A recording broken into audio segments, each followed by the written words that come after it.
শুক্রবার 12 সেপ্টেম্বর একই দিনে চাঁদনী বজরা ও তবকপুর ইউনিয়নে বিএনপির সদস্য সংগ্রহ ও নবায়ন কার্যক্রম অনুষ্ঠানের উদ্বোধন করা হয়।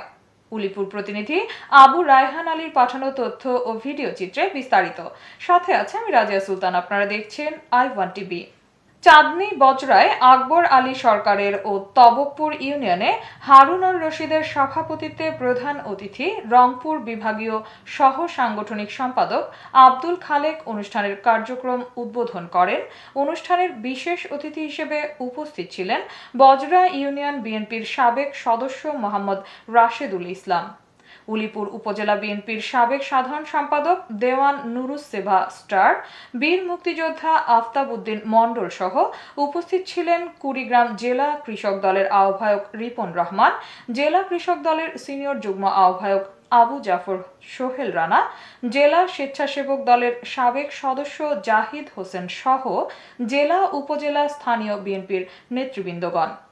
বজরা ইউনিয়নে বাবুল কিশোর সরকার, এরশাদুল হক, জিয়ারুল ইসলাম, আবুল কালাম আজাদ ও তবকপুর ইউনিয়নে শফিউল ইসলাম সরকার, এরশাদুল হক, আব্দুল জলিল, সাইফ হোসেন, আব্দুস সামাদ, মহুবর রহমান ও এনামুল হক জিন্না অনুষ্ঠানের সদস্য নবায়ন ও সদস্য ফর্ম সংগ্রহ করেন।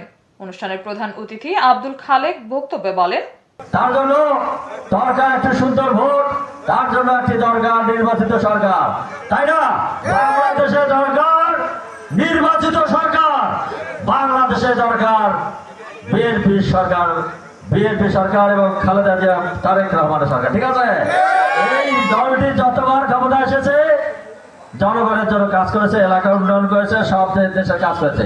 সুতরাং আপনারা নির্দ্বিধায় ভাবে আগামী নির্বাচনে আপনার প্রার্থীকে ভোট দিবেন, যে কাজ করবে সেই আশা প্রত্যাশা ব্যক্ত করে নির্বাচনে প্রার্থীকে ভোটে জয়যুক্ত করে আগামীর সংসদে আমাদের বিএনপির প্রার্থীকে উলিপুরে নিয়ে যাবো এবং উলিপুরের দুঃখ দুর্দশারতি ভাঙবনে যে সমস্ত দুঃখ আছে সে লাঘবে আমরা সেই যেটা কাজ করবো ইনশাল্লাহ। এতক্ষণ সঙ্গে থাকার জন্য ধন্যবাদ। I1 টিভি নিয়মিত আপডেট পেতে ভিজিট করুন আমাদের ওয়েবসাইট, ফেসবুক, ইনস্টাগ্রাম ও ইউটিউব চ্যানেলে।